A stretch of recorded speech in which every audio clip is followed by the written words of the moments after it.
Welcome back students. कैसे हैं आप सब लोग। तो बेटा आज के लेक्चर में हम जितने भी हमारे पेंडिंग एमसीक्यूज है बैंक रिकन्सिलेशन के वह हम कंप्लीट करेंगे। तो 121 तक हमने ऑलरेडी पहले कर लिया हुआ है, तो 122 ऑनवर्ड्स अब हम डिस्कस करते हैं। Which one of these is true about bank reconciliation statement? It is a part of cash book, part of ledger, part of bank document, so it is a part of memorandum statement. तो bank reconciliation statement जो होती है it is a statement, separate statement होती है। Option A right answer आ जाएगा। Which of these will require adjustment of cash book balance? तो cash book balance के लिए किस में एडजस्टमेंट की ज़रूरत पड़ेगी? तो overcasting bank column of cash book. तो जो ओवरकास्टिंग हुई है तो हमने कैश बुक में जो बैंक कॉलम जो था वो ओवरकास्ट मीन्स उसका टोटल, कास्टिंग का मतलब हो जाता है कि जब हम डे बुक का टोटल करते हैं तो जो टोटलिंग प्रोसीजर होता है डे बुक का तो वो that is called the casting. तो हमने जब टोटल किया होगा बैंक कॉलम का उस टोटल को हमने ज़्यादा लिख दिया होगा। तो कैश बुक बैलेंस में कहाँ पर होगा? तो इसकी जो रेक्टिफिकेशन एंट्री कैश बुक में ही हमें करनी होगी, तो इसका ऑप्शन ए आ जाएगा। ठीक है। Next one is an amount of ₹2500 is debited twice in the bank column of the cash book. तो डेबिटेड टुवाइस, जो डेबिटेड है बैंक कॉलम में मीन्स इनकम, हमने 2 बार इनकम, हमने अपनी इनकम डबल लिख दी। When credit balance as per passbook is the starting point. Which one of these adjustment would be done at the time of reconciliation? तो starting point हमारे पास बेटा passbook का जो balance है वो starting point है। तो पासबुक का starting point हमारे पास है तो बेस हमने पासबुक को लिया हुआ है। ठीक है। तो हमने 2500 रुपीज जो था वो 2 बार डेबिट में ले लिया। एक बार तो लेना था और जो एक बार हमने लिया उसका इफेक्ट बैंक में पासबुक में भी हो गया होगा। हमने कैश बुक में 2500 रुपीज ज़्यादा ले लिए, एक्स्ट्रा 2500 और ले लिए। तो जब हमने पासबुक में ज़्यादा, कैश बुक में ज़्यादा ले लिया तो बेटा कैश बुक का बैलेंस ज़्यादा हो गया। कैश बुक का बैलेंस ज़्यादा हो गया, पासबुक कम है, कैश बुक ज़्यादा, पासबुक कम। तो किसको हमने ऊपर लाना है? हमने बेस किसको लिया था? मैंने इतने लेक्चर्स में हर बार बोला है जिसको स्टार्टिंग पॉइंट लेते हैं वही बेस होगा और हम उसी को ही हम इंक्रीज डिक्रीज कर सकते हैं। तो कैश बुक ज़्यादा हो गया, पासबुक कम है, स्टार्टिंग पॉइंट बेसिक्स जो हमारा जो आ जाएगा, बेस जो है वो पासबुक है तो पासबुक को बराबर लाने के लिए हम ऐड कर देंगे। तो add 2500 to balance as per passbook. Next one is which one of these is not a cause or difference in balance as per passbook and as per cash book? तो कौन सा जो कॉज नहीं है? तो एरर इन कैश बुक से it is a cause, जो difference होगा एरर से इन पासबुक भी। चेक्स डिपॉजिटेड एंड क्लियर्ड, तो हमने चेक्स डिपॉजिट किए और वो क्लियर भी हो गए, तो ना तो कैश बुक में कोई अंतर है नहीं पासबुक में, वो दोनों आपस में टैली कर लेंगे। तो cheques issued not yet presented for payment, इसे टैली नहीं करेगा। तो option A the right answer. Mister X issued cheque worth ₹15,000 in March 2013। तो मिस्टर एक्स ने 15,000 का एक चेक जो था वो इशू कर दिया था, मीन्स कैश बुक का बैलेंस कम हो गया। Out of which cheque ₹10,000 only were presented for payment. तो इसका मतलब क्या है? दोनों का हमने जो डिफरेंस है मीन्स 5,000 रुपीज के चेक्स हमने इशू कर दिए, 10,000 तो क्लियर हो गया, तो 5,000 का चेक जो नटशेल फिगर के आगे 5,000 का चेक हमने इशू किया था बट अभी तक वो पेमेंट के लिए प्रेजेंट नहीं हो पाया। तो 5,000 से कैश बुक का बैलेंस कम हो जाएगा। आगे देखते हैं क्या दिया गया इसके बारे में। Bye 31 March 2014 while reconciling bank and cash book balance as on 31st March, how much would be added to balance as per cash book to arrive at balance as per passbook. तो balance हमने कौन सा लेना है, हमने base किसको लेना है, इसमें क्या लिखा कि हम बेस लेंगे कैश बुक को। To arrive at balance as per passbook का मतलब क्या गया, बेस आप लीजिए, कैश बुक को बेस लेकर आप बताइए पासबुक में क्या करेंगे। तो हमने जैसे 5,000 रुपीज के चेक्स इशू किए, ठीक है, तो how much amount should be added, word क्या आ गया, कितनी अमाउंट ऐड करनी होगी। तो हमने जब चेक इशू किया, 5,000 का चेक इशू किया, कैश बुक का बैलेंस कम हो गया, ठीक है, कैश बुक का बैलेंस कम हो गया।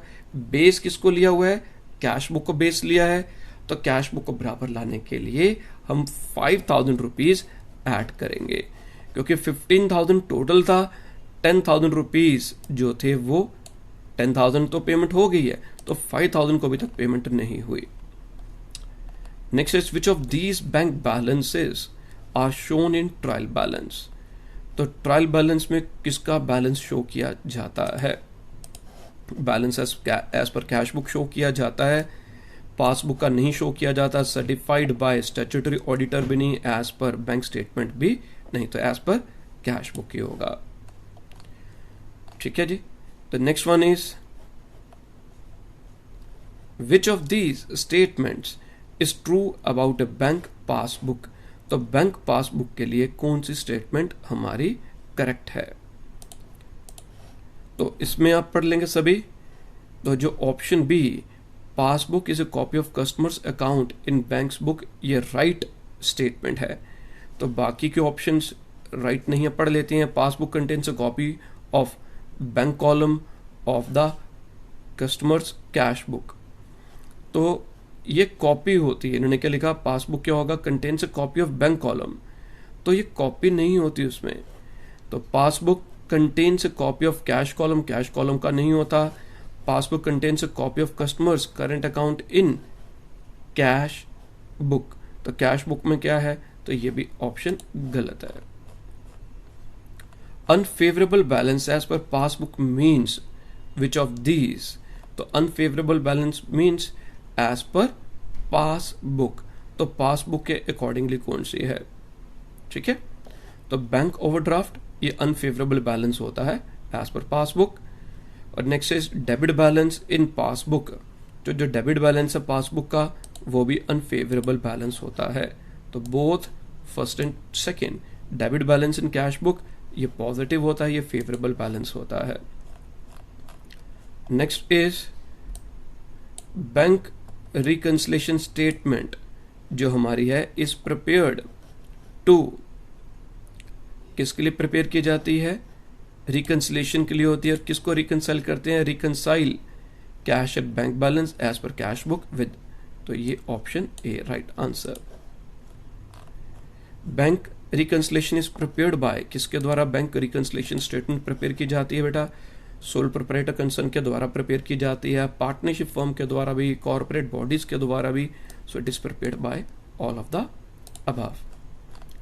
Entry on credit side of the bank passbook implies, तो जो एंट्री है क्रेडिट साइड ऑफ पासबुक वो क्या इम्प्लाई करती है, credit side of the passbook. तो जो पासबुक की क्रेडिट साइड है दैट मीन्स कैश बुक के डेबिट, और कैश बुक के डेबिट में क्या आता है, इनकम्स आती है, ठीक है। तो इसमें क्या आ जाएगा हमारे पास, तो क्या क्या चीजें आ जाएंगी, तो credit, entry on the credit side of the bank passbook. तो बैंक पासबुक के क्रेडिट में क्या आएगा, cash withdrawn, cash withdrawn, cash deposited in bank, business expense and personal expense.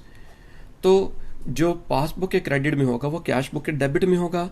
तो कैश बुक के डेबिट में जो बैंक कॉलम में क्या ट्रांजैक्शन होगी, तो it will be cash deposited in bank, जिससे बैंक का बैलेंस इंक्रीज होगा।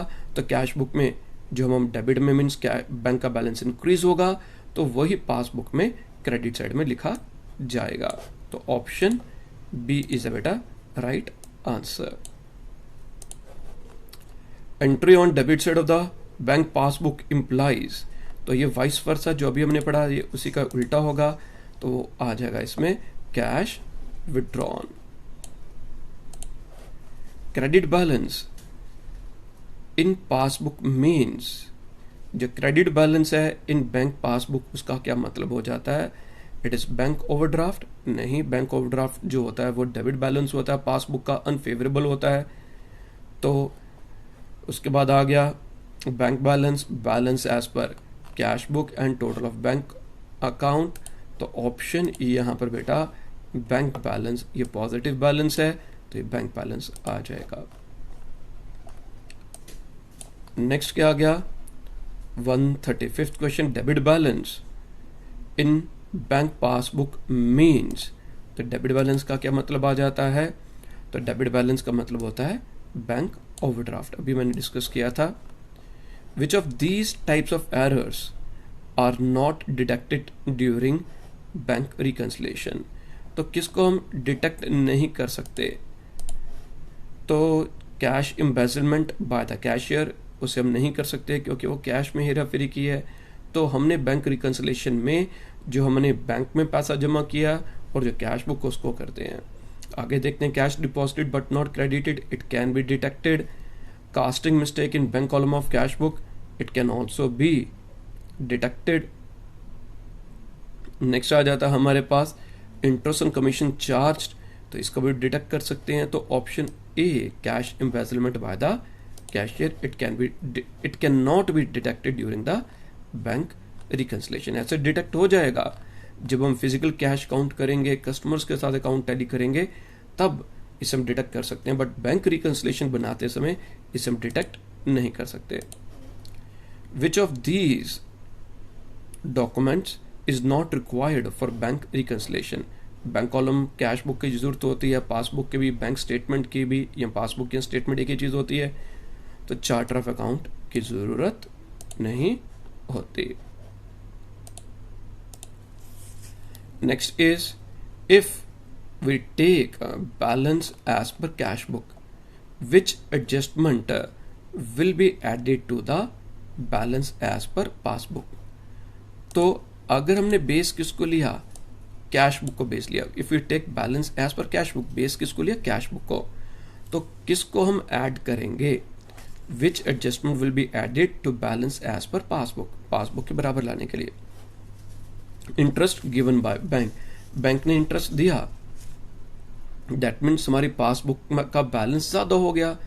तो पासबुक का बैलेंस ज्यादा हो गया है, कैश बुक और पासबुक है, बैंक ने में इंटरेस्ट दिया, तो बैंक अकाउंट जो था उसका बैलेंस ज्यादा हो गया, कैश बुक का बैलेंस कम है, तो कैश बुक को बराबर लाने के लिए ऐड करना पड़ेगा। तो option A is the right answer. बाकी भी पढ़ लेते हैं। बैंक ने इंटरेस्ट चार्ज किया तो पासबुक का बैलेंस कम हो गया, कैश बुक ज्यादा है तो लेस करना पड़ेगा। इसमें तो हमसे एडिड का मांगा था तो गलत है। Checks deposited but not clear, deposit किए तो कैश बुक का बैलेंस ज्यादा हो गया, कैश बुक ज्यादा है, पासबुक कम है तो लेस करना पड़ेगा। Payment made by the bank as per under, जो हमारे पास आ जाएगा अंडरस्टैंडिंग इंस्ट्रक्शंस, तो ये as per understanding instructions, wording गलत अगेन, थोड़ी बहुत एरर्स आ गए इस बार। तो payment made by the bank as per the, जो हमारी जो इंस्ट्रक्शंस होंगी तो उसके द्वारा बैंक ने पेमेंट कर दी। जब बैंक ने पेमेंट कर दी तो पासबुक का बैलेंस कम हो गया, कैश बुक को बेस लिया था, इसको भी लेस करेंगे। तो option A is the right answer. कई बच्चों ने कुछ मेरे को मैसेज किए हैं कि सर मीनिंग सेम है, वर्डिंग चेंज है थोड़ा बहुत। तो बेटा बैंक रिकंसिलिएशन स्टेटमेंट जैसे आपने मैथ्स पढ़ा होगा, क्वेश्चंस वही होते हैं, फॉर्मूलेस वही होते हैं, सिर्फ अमाउंट्स चेंज की जाती हैं। तो जितनी ज़रा प्रैक्टिस करोगे, वर्डिंग अलग अलग होगी, उतना आप लोगों का परफेक्ट होगा।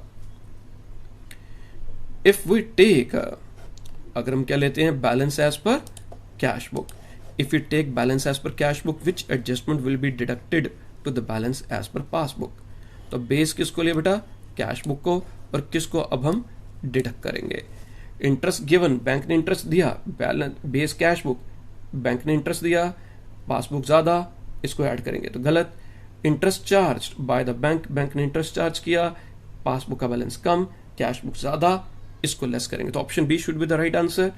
आगे भी देख लेते हैं कि क्यों नहीं। Cheques deposit but not yet cleared, तो चेक्स डिपॉजिटेड, चेक्स हमने डिपॉजिट कर दिए, तो चेक्स डिपॉजिट से कैश बुक का बैलेंस ज्यादा आ गया। कैश बुक का बैलेंस क्या आ गया बेटा? इसमें cheques deposited but not clear.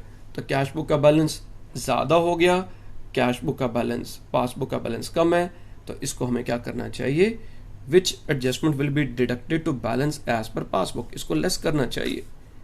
ठीक है, तो इसको भी लेस करना चाहिए।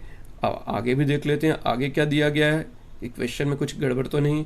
Payment made by the bank as per understanding instructions, तो बैंक ने कुछ एज पर जो स्टैंडिंग इंस्ट्रक्शंस थी, तो अंडरस्टैंडिंग या स्टैंडिंग इंस्ट्रक्शंस, तो इसमें क्या आ जाएगा, पेमेंट बैंक के द्वारा कर दी गई, तो बैंक का बैलेंस क्या आ गया, बैंक का बैलेंस कम हो गया, कैश बुक का बैलेंस ज़्यादा है, तो इसको भी हमें लेस करना होगा, इसको भी लेस करना। बेटा इस क्वेश्चन में जो यहाँ पर जो गलती है, सेम क्वेश्चन में गलती क्या आ गई इसमें, here it should be passbook, यहाँ पर पासबुक होना चाहिए, बेस पासबुक को लेंगे, एंड यहाँ पर आना चाहिए था कैश बुक। तो कैश बुक को के हिसाब से सेम क्वेश्चन, बाकी चेंजेस क्या गई, if it take balance as per passbook, तो यहाँ पर पासबुक होना चाहिए और यहाँ पर कैश बुक होना चाहिए। अगर हमने पासबुक को बेस लिया, interest given by bank, bank ने इंटरेस्ट दिया, तो बैंक का बैलेंस ज़्यादा, बैंक का बैलेंस ज़्यादा, कैश बुक का बैलेंस कम, तो किस आइटम को हम डिडक्ट करेंगे, तो जो इंटरेस्ट गिवन मीन्स बैंक ने इंटरेस्ट दे दिया, उसको हम लेस करेंगे। Interest charge by bank, charge किया बैंक के द्वारा, तो बैलेंस पासबुक का कम हो गया, बेस पासबुक थी, ये ऐड करेंगे। Checks deposited but not cleared, cash book का ज़्यादा बैलेंस, पासबुक कम, इसको भी ऐड करेंगे। और लास्ट वाला था payment made by the bank as per the standing instructions, passbook कम, add.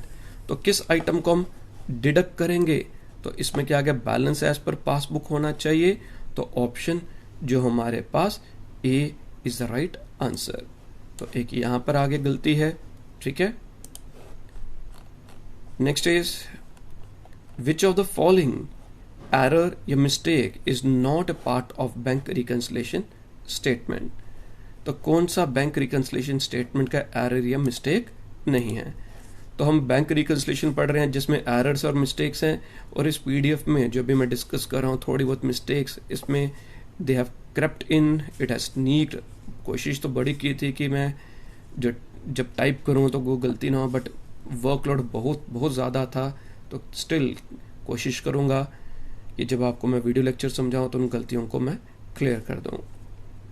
Which of the following error या mistake is not a part of bank reconciliation statement, तो wrong totalling of bank column of the cash book, तो ये जो error या mistake ये bank reconciliation का part नहीं है। हमने बैंक कॉलम जो कैश बुक का था उसको टोटल ही गलत कर दिया, उसका टोटल ही गलत कर दिया। एक तो ये ऑप्शन आ गया, नेक्स्ट पढ़ लेते हैं, देखते हैं। Wrong totalling of cash column of the cash book, posting wrong amount, जो पोस्टिंग थी हमारी रॉन्ग अमाउंट की, कहां पर, तो इसमें क्या आ गया, wrong totalling of bank column of the cash book. तो ये इनमें से कौन सा जो है क्वेश्चन है, which of the following error is not part of the bank reconciliation, तो wrong totalling of the bank column of the cash book ये पार्ट है कैश बुक का रिकंसिलिएशन स्टेटमेंट का। Wrong totalling of cash column of the cash book, तो cash column of the cash book ये wrong total हो गया, इससे जो कैश बुक का बैलेंस और पासबुक के बैलेंस में कोई भी अंतर नहीं आता, कोई फर्क नहीं पड़ता, तो उसमें रिकंसिलिएशन स्टेटमेंट में कोई इफेक्ट नहीं पड़ता, तो option B is the right answer. बाकी posting of wrong amount, omission to carry forward, तो ये जो है they are part of the bank reconciliation statement. And the last one, which of the following error और mistake is a part of the bank reconciliation, तो showing discount received in discount allowed column और cash book, तो discount received को जो था उसे discount allowed के column में लिख देंगे, तो उससे कोई अंतर नहीं आएगा। Why wrong totalling of bank column of the cash book ऊपर भी बढ़ा, it is a part of the reconciliation statement. तो बेटा इस लेक्चर में हमने PRS कंप्लीट कर लिया, तो कमिंग लेक्चर जो होगा उसमें मैं फाइनल अकाउंट्स का जो नेक्स्ट वीडियो वो अपलोड करूँगा जो बहुत बहुत इम्पोर्टेंट है, उसे ध्यानपूर्वक बेटा आप लोग सभी समझिएगा। आज के लिए इतना ही। Bye bye, take care, have a nice time.